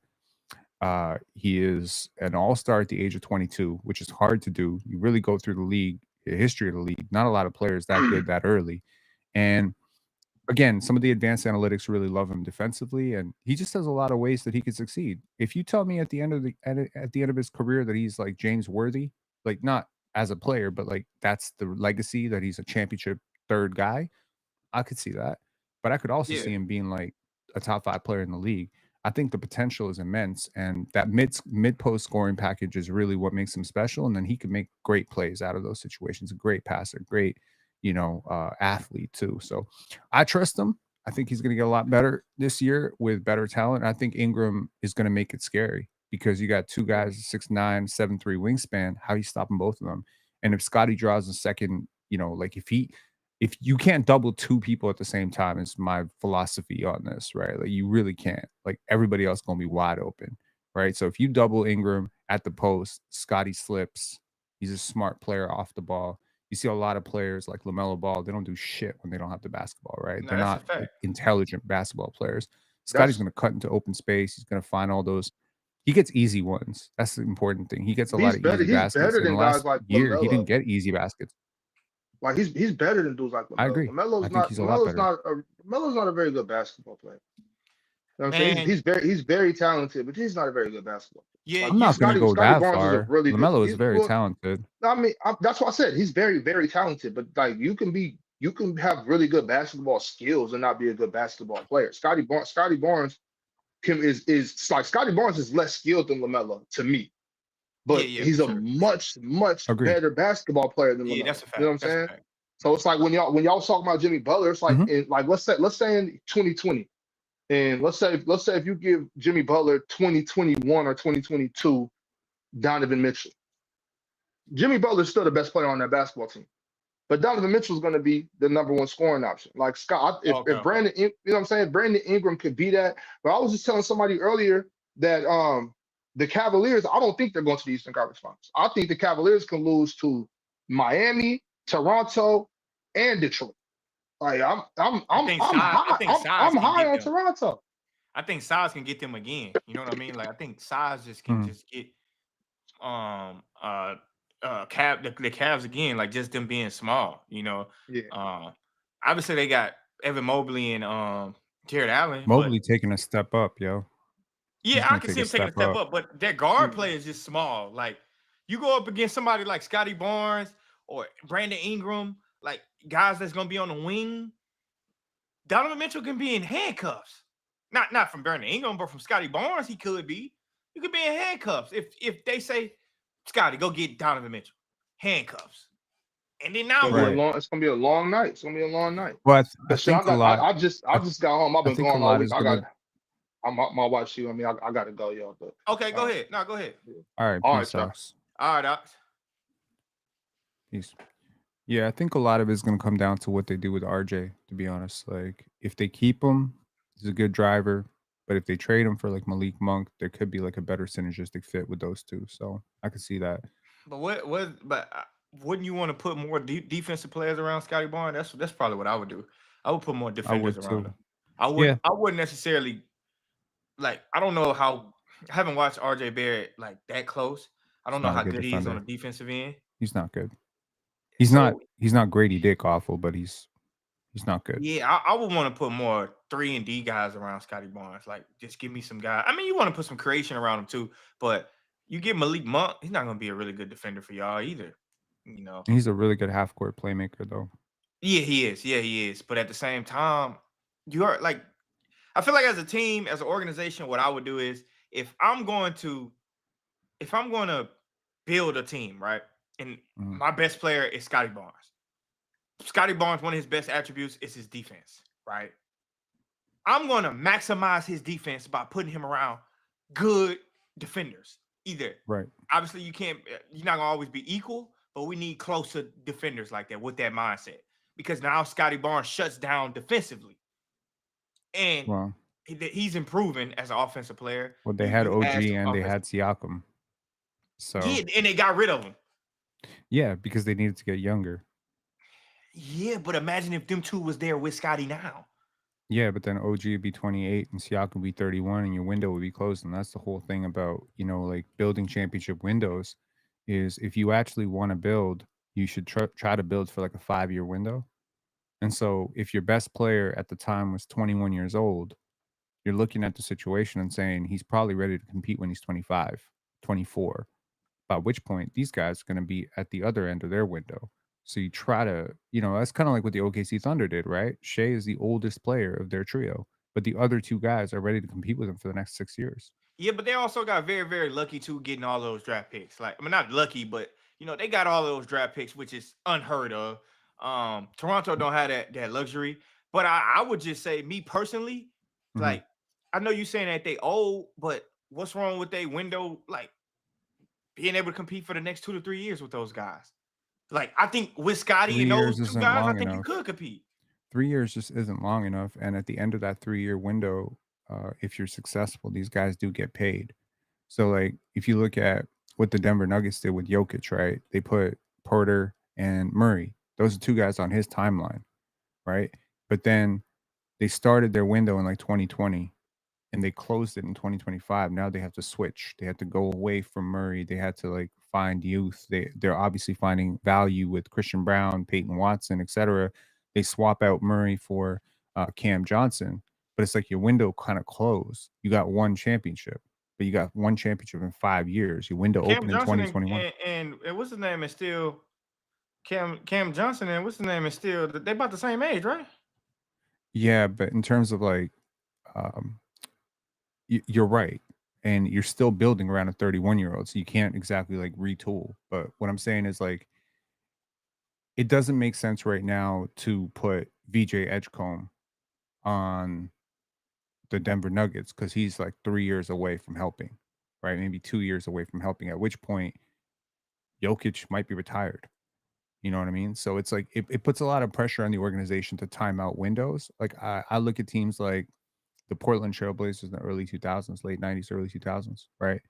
They had a lot of vets, right? They didn't have place for Jermaine O'Neal to play. They didn't have place for Zebo to play. They didn't have place for Bonzi Wells to play until the guys who were in their spots vacated. And then those guys step into those spots. The same thing with the Raptors in the mid 2010s. Like they had Norman Powell, Fred VanVleet, OG, Fred. They step up slowly and then it extends the window. So my view on this is like if you're building around a franchise player, I'm not gonna say Scotty because you probably don't think he's a franchise player, but no, I'm okay with him being a franchise player. I don't. Well, who is like if you could start your I'm curious if you could start your team with any player right now, like you could build around anyone. Who would you build around? Wemby? Wemby would be number one, obviously. That's a generational guy. That's a perfect thing. So you got De'Aaron Fox, right? A little bit of floor raising, right, to get you to the playoffs. And then you got Dylan Harper, Steph Castle, Carter Bryant, all these guys, Jeremy Sohan, who are waiting in the wings to ascend with him. So the ideal window, if I'm the Spurs, is we're going to start competing for championships in like 2027. So we need to get some playoff experience before 2027, which is where De'Aaron Fox comes in. He gets us to the playoffs. We get that experience. We get to lose a couple times, get the playoff scars, learn how to lose, learn how to win in the playoffs. And now when Wemby is in his prime, now I got Steph Castle. I got all these young guys stepping in with him. Wouldn't make a lot of sense right now to go and trade for Pascal Siakam because by the time I'm ready to win with Wemby, Siakam going to be 34 and he's going to be overpaid. So that's the window that I'm talking about is like you try to create a maximum 5-year window. But don't you think OKC was kind of an anomaly winning as the youngest team to ever win? Yeah, they won before they were supposed to, but this is the first year their window was actually open. That's why they traded Josh Giddey for Alex Caruso, right? They traded a super young player for a veteran. They also opened up some space for Isaiah Hartenstein, who's also in his prime and also like older. I think he's like 29, 28, 29. So those two guys are in their prime. Now, as Shea is stepping into his prime, J-Dub is now morphing into his prime. Now you have enough. The crazy thing about OKC is their window just opened. You're not supposed to win the first year your fucking window opens. That's really rare. 100%. But they did win the first year their window opened. So now the question is, could they double up, triple? Could they three-peat? Because they're going to be better next year. You think Oklahoma City going to be better next year? 100% they're going to be better. They're over under right now. But other teams getting better too though and healthier. They're healthier now. Like I think the Thunder are deeper, man. Who on the Thunder is going to be worse this year than they were last year? The Thunder already missed half a season of Chet, half a season of Isaiah Hartenstein. I would agree with that. So if they even get those guys for 3/4 of a season, they're already healthier. Plus they got better depth. Plus their young players got better. Shea's going to get better. J-Dub's going to get better. Caruso is one more year continuity.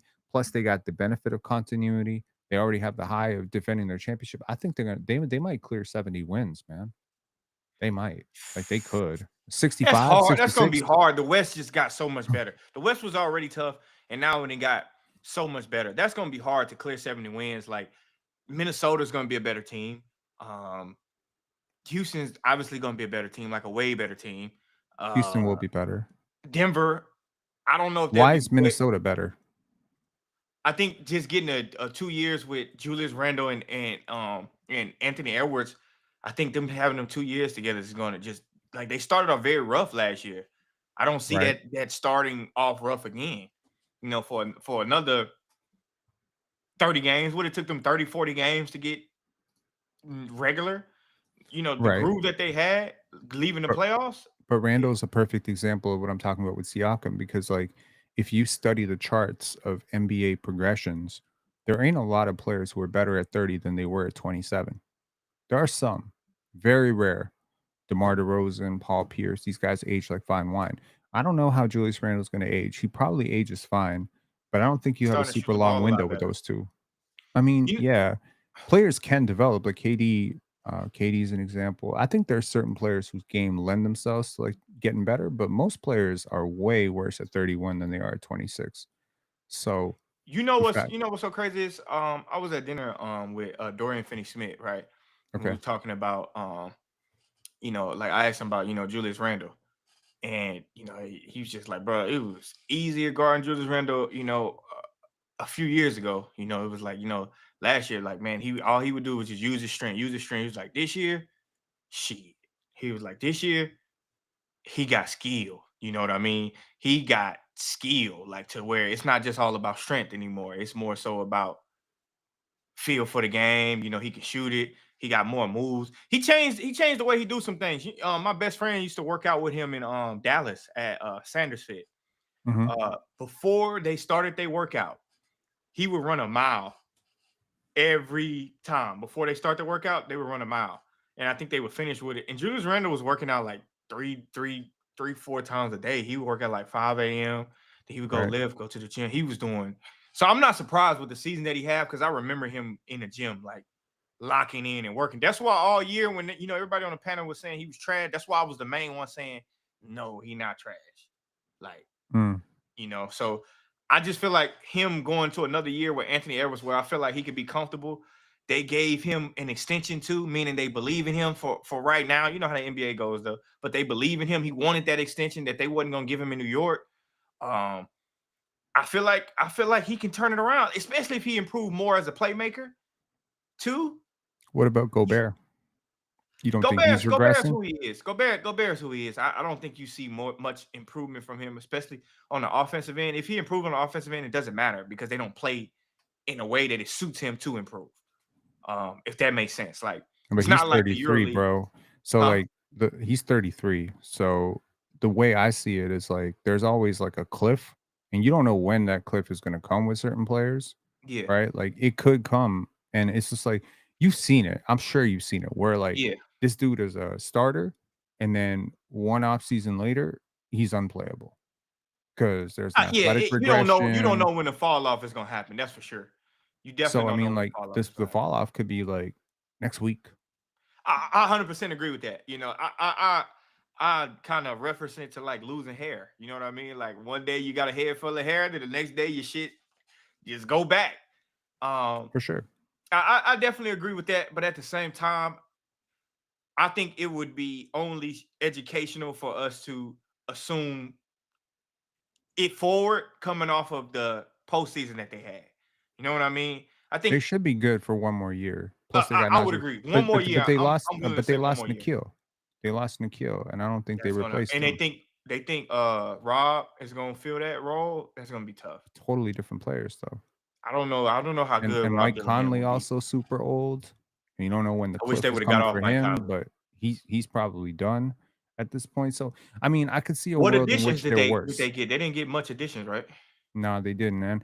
I really like Josh Minot, bro. I don't know. People don't believe in him. I like him a lot. And Boston just signed him for the minimum and 2-year deal. They lost Luka Garza. I don't think that's a big loss. But Josh, I believe in Josh. I don't know what the hell it is about him, but I believe in Josh. They for some reason it seemed like Boston would be trying to get off Anthony, even though they traded for him. I think Anthony would be a good spot for him in Minnesota, to be honest with you, later on down the trade deadline. Anthony over there in Minnesota with Anthony Edwards. He makes over $20 million, though. What are they trading to get him? Dante? I'm not trading Dante for Anthony. Dante's a good defender, though.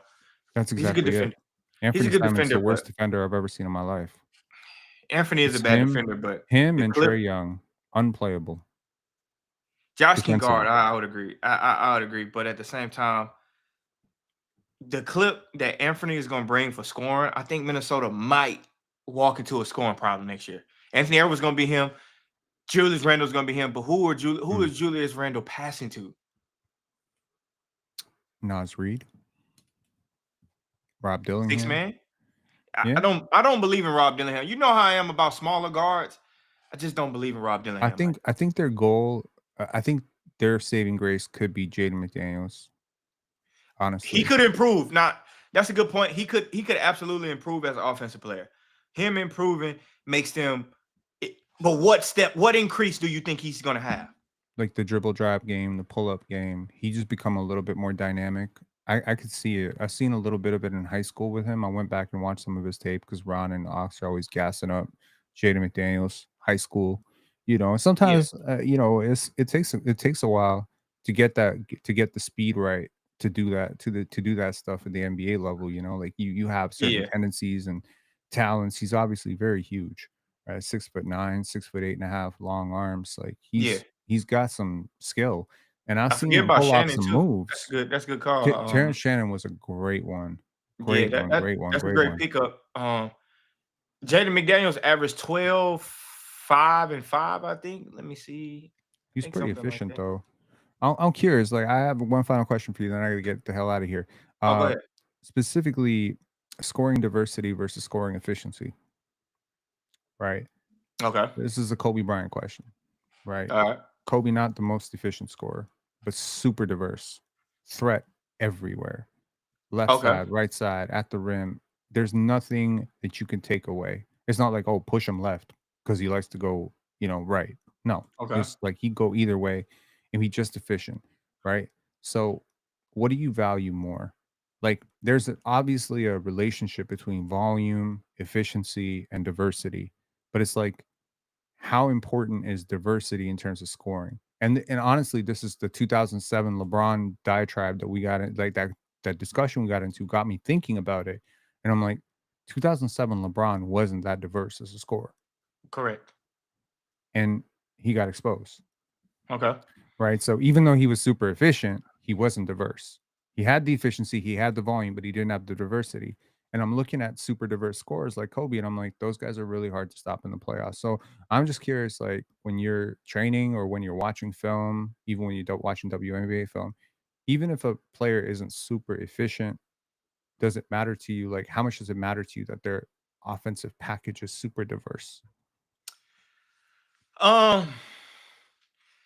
Diverse for me, scoring, it obviously matters because I think it's one of them things that you just have an acquired taste for when it comes to diverse scoring, in my opinion. Like when I say acquired taste, it's like, oh, okay, I like that. But at the end of the day, does it make you hungry or not? Like, does it feed you or not? So yes, it's kind of a weird question because I would be okay with a guy that's diverse, but if he doesn't increase his volume, it's not really that, it's not really that potent. You know what I mean? As far as efficient, a lot of times guys be efficient because they have low volume. And then usually what happens is in the playoffs, you need to increase that volume, but you're so worried about being efficient, you don't. You know what I mean? And maybe to your point, diversity comes in that. Maybe they take away the three ball that you normally shoot. They limit your three-pointer and you can't get to a mid-range pull-up. So maybe that could be a reason why. So I don't know. You know what I mean? Like that's a very good question. You watch a lot of James Harden, right? Yeah. How do you feel about him in the mid-range? He's a really good mid-range shooter. He just stopped shooting when he was with the Rockets because, well, he stopped shooting with Mike D'Antoni. But when Kevin McHale was there, isn't there something about his form that makes it less likely to get it off in the mid-range, which is why he opts for such deep threes? Because like I look at his shooting form, I look at Emmanuel Quickly shooting form, and I'm like, I don't think these two guys are good mid-range scorers based on their shooting form. That's how I viewed it. I would say go back and watch James Harden when Kevin McHale was the coach. His go-to move was he would get you going downhill, and then he would kind of spin, and then he would hit like a little. To your point about his form, that's why he would step back a lot of times. He would just hit a step back and shoot it over the top because obviously his form is a little funny. It's hard to get it off. He doesn't jump very high on it for the most part, but he was okay. And I don't know the percentages of it to say, what's okay. But from what I saw from the eye test, he had a decent, reliable mid-range game when he would take him with Kevin McHale. The Rockets, when they got Mike D'Antoni, just changed it up a little bit. That was the most part. They kind of changed it up. But I do think you do need to be diverse in the playoffs. Like now I'm thinking about it. You do need to be diverse. And the efficiency goes out the window. Like I've always said, I don't care about efficiency in the playoffs. Like KD has done so well in the playoffs. Even if you look at that first final series that he had, where he should have probably struggled hard because James Harden was destroyed in that first series against in the finals against Miami. James Harden just disappeared. And I was looking at KD and I'm like, holy shit, he is even more efficient than I remember him being. He's so good. And I'm like, KD is one of the most diverse scorers ever. Like, no, that's a fact. KD doesn't really have a weakness. I think his only weakness would be he doesn't have the mindset to shoot that motherfucker no matter what. You know what I mean? Like, that's not his game. Like, and that's okay. You know, like, it's not a detriment to him to where he would not shoot it if the game was on the line. When the game on the line, he wants the ball. I just think, you know, like, that's why. What is KD's career high? 50 something? Yeah. Yeah, it's a low 50, and I think it's just because he just don't have that mindset to I'm on a zone, let me get it. You know what I mean? Like, that's just not his mindset. But I guess LeBron cares about efficiency a lot more, you know, and I think even now in his career he cares about efficiency a lot more than he should, or that he should have. But that's a very good question. You should ask Mars that. Are you on the panel tomorrow? I am. You should ask him that on the panel. I'm actually looking at Harden's splits, like his efficiency splits. He's never been good from 10 to 20, 23 feet. Well, what is his percentages? Like his second year from 10 to 16 feet, he shot 44%. That's 0.88 points per 100 possessions. That's not good. Like, dominant mid-range scorers. Yeah, I don't think he was ever dominant in the mid-range. I wouldn't say that. I would just say when even he shot good. So even a good mid-range scorer. So last year, my definition of a good mid-range scorer would be Cade Cunningham or Scotty Barnes. They still shoot 47% in that zone. 47% puts you at 0.96, 0.94. So almost a point. Yeah, like, I mean, it's almost a point per possession. I'm a big mid-range believer. Like, honestly, if I was teaching basketball, I would teach mid-range as a heavy skill set for my star player, because I think, like, if you can pressure the nail, you create maximum angles for passes. If you have a good, like, if I have a good scorer in the mid-range who can pass, like a Brandon Ingram, that's a cheat code for me, because that opens up like all the angles behind the defense that forces the drop defender to come up, which creates cuts behind him. It creates 360 degrees of passing angles. I don't like my star player in the corner. I never want my star in the corner. I want my star operating above the break to the nail all the time. And when they can beat the man to the basket, get to the front of the rim. Like, I'd operate my star in a straight line, basically. So if I had it my way, I probably would I would preach more ball movement. I think ball movement solves all these issues that people have as far as efficiency, as far as what's a good shot, what's a bad shot. Just feel like constant action and ball movements, you know, helps all of that. Whether the percentages say it, like, for example, when I say James Harden was okay in the mid range, if you go back and watch the games, I'm not saying he forced mid-range shots. I'm saying when they presented itself and you needed a bucket sometimes from him, he would get to his mid-range and it would be fine. Then he got with D'Antoni and he started like leaving that paint. He would be right there, look like he wanted to shoot. Then he's come out of there and then get to a step back or some dumb shit. It's like, just move the ball or just take the first available shot. I think that's the main thing. But as far as percentages, I think percentages can get tricky when it comes to the mid-range, because the volume isn't high enough to me to make a good assumption that this guy isn't good in the mid-range, because they'll shoot the three at 33% and keep shooting that motherfucker. Mid-range, how many mid-range shots they take a game in the NBA? Well, it depends on who it is. If it's Kawhi Leonard or, you know, someone like Kevin Durant. I want to know as a team, like, what's the average as a team? I'll look that up for you at some point. Yeah. Yeah. Like, obviously teams are giving it up, right? So you're seeing a lot of mid-range scorers who are seeing like a 4 or 5% increase in their mid-range efficiency just because teams aren't guarding them. So especially if the player can score at the rim and is a threat to step back, they're thinking that conceding the mid-range shot, even to a good mid-range scorer like a Brandon Ingram or a Kevin Durant, is better than them taking one step back and hitting a three. So the mid-range shot has never been more efficient than it is today.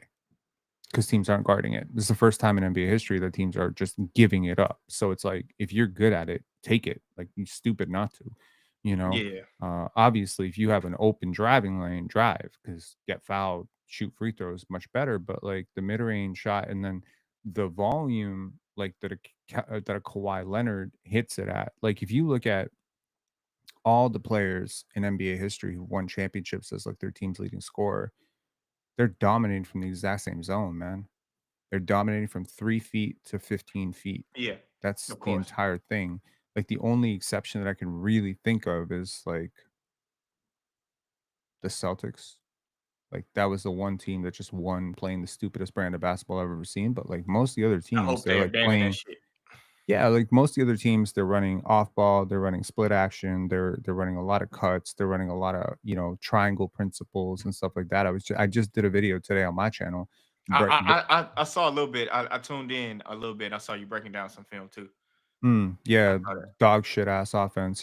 We used to run with Fred VanVleet and Pascal Siakam, which the crowning achievement was this fucking play where Fred airballs a basketball, Precious Achua grabs the airball and then comes up to the side and ends up standing next to Scotty Barnes, expecting a pass 1 foot away. Like what are you doing, bro? Like, it's just nuts. Yeah, but before you go, I got one question because I'm gonna wrap it up too. If there was any rule that you could add or change in the NBA, what would it be? Add or change? Yeah. Oh, I guess the same thing. But what rule would you alter in the NBA? Whether you could add a rule or what? What would it be? I'll tell you mine's first. Go ahead. Mine's would be, I would add you know how they have they used to have it in college, they don't have it no more. The 5-second on ball pressure where you got to get off the ball. The 5-second count. I would add that back to the NBA. Why? Part of it because I hate isolation where they just hold the ball for 7 seconds just dribbling. I just can't stand that shit. 2, I feel like if I'm guarding somebody for 8 seconds, and a lot of times players could hold the ball for 8 seconds, and I'm playing solid defense, and as soon as you go by me after the 8 seconds and I put my hand on you and I got a foul, I just guarded the shit out of you for 8 seconds. Like, I'm going to get penalized. It's inevitable for me to get a reach-in foul or a touch foul. That's why. I would do something to stretch the gap between the value of a long 2 and a 3. So a lot of examples. One would be stretching the 3-point line out a little bit, making it a little bit wider, and maybe like making the court 2 feet wider to just give the people on the sideline a little bit more space, because people will be stepping out of bounds like all the time like crazy, and it's just like such a frequent shot. Like, exactly, you can't drive, you don't have enough space. So I would give that extra foot. So I would expand the court by 1 foot on each side, a little less space for the rich suits, on the courtside seats, a little more space for the players to play. I don't think it changes the game at all, but I think it improves the game because I'm sick and tired of watching people step out of bounds for no bullshit reason whatsoever. Other than they got big ass feet. Exactly. In terms of like how to incentivize mid-range shots, I don't know, man. Like, one thought I had was, what if you penalize people for missing too many threes in a row? So what if, like, after you miss 3 threes in a row, you lose a point? That would be hard. They would play more basketball. It might be hard. They would play better basketball, but I don't know if you lose a point for every single 3. Well, here's the thing. I mean, think about how this would work in practice, right? If you lose a point, so let's say you're coaching, right? And you Joe Mazzulla, so you get on crack, right? Like, you snorting crack before the games, right? Yeah, damn. So, all right. So you're like, we take more threes, and then boom, Jaylen Brown comes out, boom, miss a 3, boom, miss a 3. So now, you got 80-80 game, and then he misses a third 3. Now it's 79-80. You're like, oh shit. So now every single 3 is actually like, you change the calculus so that the 2s are worth almost as much as 3s now, because now there's an actual consequence baked into missing another one. You know what I mean? Like, I think fans are so frustrated with like teams missing like 12, 13, 14 threes and just coming down, launch, with no, or you make a rule about early 3s. So if you take a 3 within the first 10 seconds of the clock, it's only worth 2. I don't know. That's kind of and we gotta also factor in who's enforcing these rules too. I would be Shit the would worst be hard. commissioner. Yeah, for sure. Because shit would be hard too. You know what I mean? To just enforce some of these things, understanding like now the game might be a little bit too hard for people to understand. You know, I'm realizing too with the content that I do, like I've been I don't know if you paid attention to it, but I've been very intentional about teaching the game to a simple point to where even a 7-year-old can understand, or like somebody that never watched basketball understood. And I think that aspect of the game is good in a sense because people can still watch basketball and kind of understand a little bit. They may not understand terminology or play style, but they know it enough. Like, oh, this is a violation. You know what I mean? So I think adding a little bit more to that would be a little bit hard. You know, I don't know what sport does stuff like that. It's a sport that does it. Maybe hockey is a little bit like a guy told me the reason why we don't watch hockey is because we don't understand it. And I would 100% agree with it. When I'm watching hockey, I don't know any fucking rules. I don't know nothing. I just know fight and go. It's not. Like, it's not that complicated.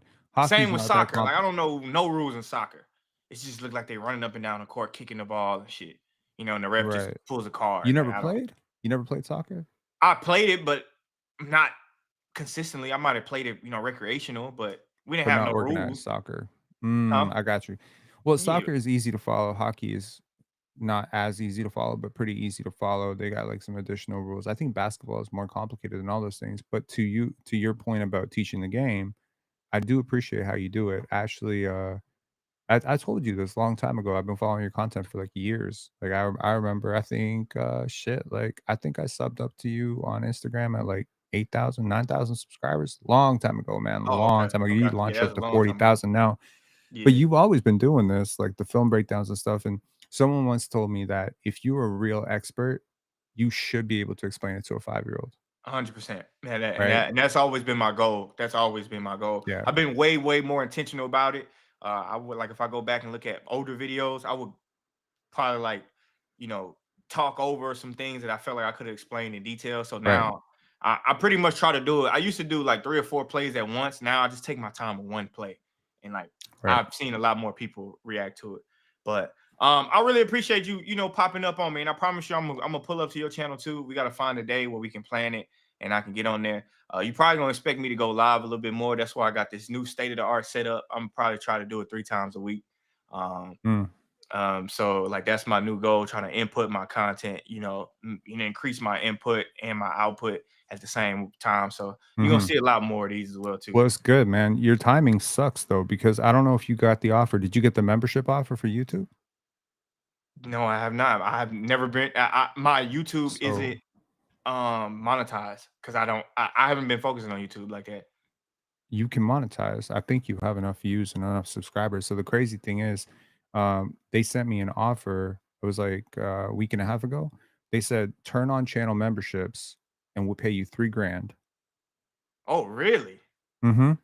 And for every member you sign, you get $30 on top of that, up to 100 members. So basically, sign up 100 members, get $6,000. Oh, see, I didn't So I know that. was No, but like, I don't all have enough watch right. hours. I don't have enough watch hours. That's the only thing I'm missing. I think you need 3,000 watch hours. Yeah, I don't have enough. I never really focus on YouTube. How'd you get all the subscribers then? From Instagram? No. I would post stuff on YouTube, but I wouldn't really interact. You know what I mean? And they shorts. You know what I mean? Like I would post a lot of shorts. Never really did the long form thing. So that's a little bit a little different. So like that's why it's just my watch hours. Like if I go to the studio and they tell you my analytics, I just don't have the watch hours. So whenever I get it, you know, I would plan that. Obviously, I'm going live a little bit more. I'm uploading more content, so I'll eventually get it. You know, and then we'll see how that go. But I'm happy for you. I've watched your channel grow and grow and grow and grow. So I really been tapped in, and I know how consistent you are, especially during the season. Like, and it's not a Raptors game you're gonna miss, and it's not a live session that you're gonna miss. I don't know how many times a week you do it. Seems like every day when the season going on, but the consistency always pay off and work off. That's for sure. So I've been real, man. You keep doing you, keep teaching basketball IQ to these kids. They desperately need it. Appreciate you having me on, man. Peace. Yep, I appreciate it. I appreciate it, Penn. All right, guys. I gotta, you know, I had to get some guys, some old friends on here to kind of help me out a little bit. You know, we kind of talked a little bit. I hope y'all enjoyed it. Make sure y'all hit that subscribe button. I obviously spilled the beans, but I'm gonna be here 3 times a week. Sunday is gonna be a day that I'm gonna be there. I'm probably gonna do maybe a Wednesday and Thursday. So probably Wednesday, Thursday, and Sunday.